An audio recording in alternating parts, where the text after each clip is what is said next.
નમસ્કાર, હું મનીષા ઢેસિયા. અમારી યુટ્યુબ ચેનલ ગુજરાત સમુદાયમાં આપનું સ્વાગત છે. મગફળીના ગોડાઉનમાં આગ લાગવી એ ગુજરાત માટે કોઈ હવે નવી ઘટના નથી રહી, કારણ કે ભૂતકાળમાં અનેક બનાવો આવા બની ચૂક્યા છે. ત્યારે ફરી એક વખત આવી જ ઘટના ગુજરાતમાં ઘટી અને થાનમાં જે સરકારી અનાજના ગોડાઉન આવેલા છે, આ ગોડાઉનમાં પડેલી 2000 બોરી મગફળીની બળીને ખાખ થઈ ગઈ છે.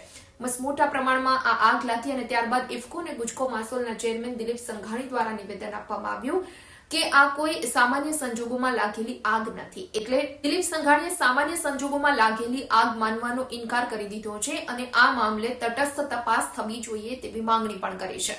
જ્યારે આગની ઘટના સામે આવી ત્યારે થાન અને ચોટીલાના ફાયર ફાઈટરો ઘટના સ્થળે પહોંચી ગયા હતા અને ભારે જહેમત બાદ 3 કલાકના અંતે આગ પર કાબુ મેળવાયો હતો. જોકે સવારનો સમય હતો અને ગોડાઉનમાં કોઈ વ્યક્તિ હાજર ન હતું અને જેના કારણે કોઈ મોટી જાનહાનિ નથી થઈ, પરંતુ ગોડાઉનમાં રહેલી 2000 બોરી એટલે 70,000 કિલો મગફળી બળીને ખાખ થઈ ગઈ છે.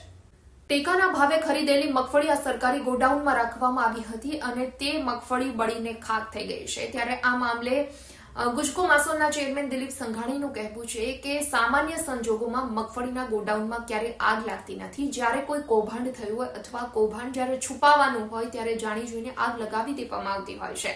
ગુજરાતમાં ભૂતકાળમાં પણ અનેક વખત મગફળીના ગોડાઉનમાં આગ લાગી છે અને આ આગ લાગવાની ઘટનાના રિપોર્ટ હજુ સુધી આવ્યા નથી. એટલે આ મામલે પણ હજુ કોઈ કાર્યવાહી થઈ નથી.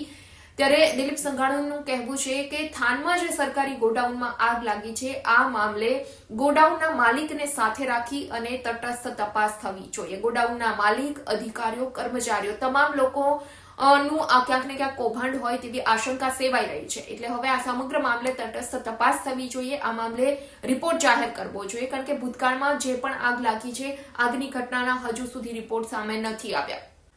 ત્યારે આ સરકારી ગોડાઉનમાં સરકાર તરફથી જે ટેકાના ભાવે ખરીદેલી મગફળી રાખવામાં આવી હતી અને 2000 ગુણી મગફળી બળીને ખાખ થઈ ગઈ છે. ત્યારે મોટું નુકસાન પણ થયું છે, પરંતુ સમગ્ર મામલે હવે કૌભાંડની આશંકા સેવાઈ રહી છે. ત્યારે જોવાનું રહ્યું આગામી દિવસમાં હવે આ આગ મામલે કયા પ્રકારની તપાસ થાય છે અને શું સામે આવે છે. વિડીયો પસંદ આવ્યો હોય તો લાઇક એન્ડ શેર કરવાનું ભૂલશો નહીં અને ખાસ અમારી ચેનલ ગુજરાત સમુદાયને આપ સબસ્ક્રાઇબ કરી લેશો. આવતીકાલે કોઈ નવા ટોપિક પર ચર્ચા કરીશું.